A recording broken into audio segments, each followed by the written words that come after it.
गांव के आखिरी छोर पर एक पुरानी चाय की दुकान थी। पूरे इलाके में उसे रामू की चाय की दुकान के नाम से जाना जाता था। मिट्टी की दीवारें, टीन की छत और सामने लकड़ी की पुरानी बेंचें। हर शाम गांव के लोग यहां जमा होते, चाय पीते, हंसी मजाक करते और दिन भर की थकान मिटाते। जहां रोजाना गांव के लोग अपने काम से थोड़ा वक्त निकालकर बैठा करते थे। ये सिर्फ चाय पीने की जगह नहीं थी, बल्कि गांव की खबरों, हंसी-मजाक और किस्से कहानियों का अड्डा था, जहां हर शाम ढलते ही अलग ही रौनक लग जाती थी। और आज भी कुछ वैसा ही माहौल था। कुछ लोग वहां बैठे आपस में बातें कर रहे थे, कोई खेत की चर्चा कर रहा था, कोई घर की परेशानी बता रहा था, तो कोई बस यूं ही हंसी-मजाक में लगा हुआ था। अरे भाई, आज तो खेत में काम करते करते कमर ही टूट गई। ऊपर से इतनी गर्मी की लगता था सूरज सिर के ऊपर नहीं, बिल्कुल पास आ गया है। अब यहाँ आकर चाय पी रहा हूँ तो थोड़ा चैन मिल रहा है। तुम अकेले नहीं हो भाई, हम सबकी हालत यही है। सुबह से शाम तक मेहनत करते हैं, तब जाकर घर का चूल्हा जलता है, लेकिन यहाँ बैठते ही सारी थकान जैसे थोड़ी देर के लिए गायब हो जाती है। सच कहा, अगर ये चाय की दुकान ना होती तो शायद गांव वालों का जीना और मुश्किल हो जाता। यहाँ आकर लगता है कि अभी भी जिंदगी में अपनापन बाकी है। लो भाई, सबकी गर्मा गर्म चाय तैयार है। पहले चाय पी लो, फिर आराम से दुनिया जहान की बातें करना। सभी लोग मुस्कुराते हुए चाय पीने लगे। तभी दूर से एक बुजुर्ग व्यक्ति धीरे धीरे लाठी टेकते हुए दुकान की तरफ आते दिखाई दिए। अरे देखो तो, मास्टर हरिनारायण जी आ रहे हैं। वाह, आज तो महफिल जम जाएगी। मास्टर जी की बातें सुनने का मजा ही अलग होता है। मास्टर जी, इधर आइए, हमारे साथ बैठिए।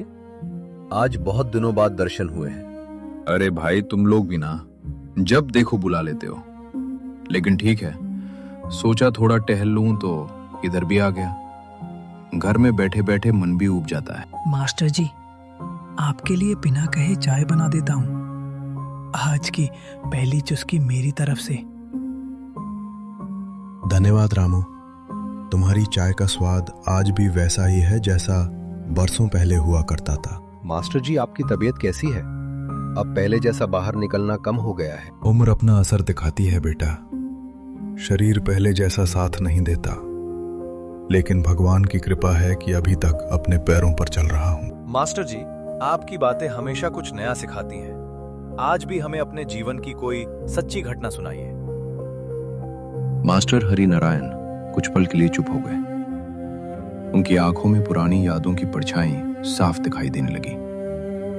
उन्होंने गहरी सांस ली और धीरे धीरे बोलना शुरू किया। अगर तुम लोग सच में सुनना चाहते हो तो आज मैं तुम्हें ऐसी घटना सुनाऊंगा जिसे याद करते ही आज भी रूह कांप उठती है।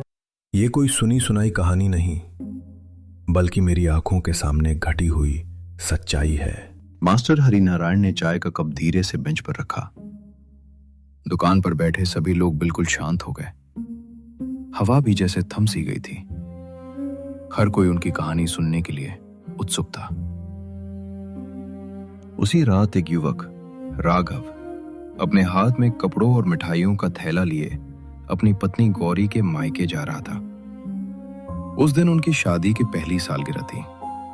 रास्ते में उसका मोबाइल बज उठा। फोन को अपनी जेब से निकलता है और फोन उठाता है। सुनो, अभी तक कहाँ पहुँचे? सुबह से तुम्हारा इंतजार कर रही हूँ। सब लोग भी पूछ रहे हैं कि तुम कब तक आओगे। बस रास्ते में हूँ। शहर से निकलने में थोड़ी देर हो गई, लेकिन अब सीधा तुम्हारे पास ही आ रहा हूँ। ज्यादा इंतजार नहीं करना पड़ेगा। हर बार यही कहते हो कि बस पहुँचने वाले हो। आज देर मत करना, ये दिन हमारे लिए बहुत खास है।